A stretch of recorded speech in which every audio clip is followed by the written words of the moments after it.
அஜித்தின் விடாமுயற்சி படம் தான் தமிழ் சினிமாவில அடுத்து வெளியாக போற பெரிய நடிகரோட படம். மகள் திருமேனி இயக்கத்துல தயாராகி இருக்கிற இந்த படத்துல அஜித், த்ரிஷா, அர்ஜுன், ஆரவ் அப்படின்னு பல பேர் நடிச்சிருக்காங்க. நீண்ட காலமாவே இந்த படத்துக்காக ரசிகர்கள் காத்துட்டு இருக்க நிலையில திரையரங்குகள்ல படத்தை வேற லெவல்ல கொண்டாட ரசிகர்கள் காத்துட்டு இருக்காங்க. அனிருத் இசையில ஆக்ஷன் த்ரில்லர் படமா உருவாகி இருக்க விடாமுயற்சி படம் வர பிப்ரவரி 6ஆம் தேதி ரிலீஸ் ஆக இருக்கு. படத்தோட ரிலீஸ் தேதி நெருங்கி வர நிலையில டிக்கெட் புக்கிங் எல்லாமே மாசா நடைபெற்றுட்டு வருது. இந்த படம் தமிழகத்துல மட்டுமே 900க்கும் அதிகமான ஸ்கிரீன்கள்ல வெளியாக இருக்கான். வேர்ல்டு ஃபுல்லா எங்கெங்கெல்லாம் எவ்வளவு ஸ்கிரீன்ல வெளியாக போகுது அப்படிங்கிற விவரம் உங்களுக்காக.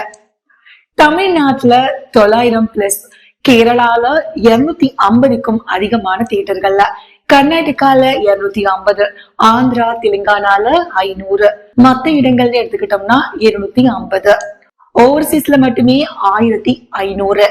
மொத்தமா விடாமுயற்சி திரைப்படம் 3650+ திரையரங்குகளுக்கு மேல ஒளிபரப்பாக இருக்கான். வலிமை படத்துக்கு அப்புறமா தமிழகத்துல அதிக திரையரங்குகள்ல வெளியாகிற 2வது படம் விடாமுயற்சி அப்படிங்கிறது குறிப்பிடத்தக்கது.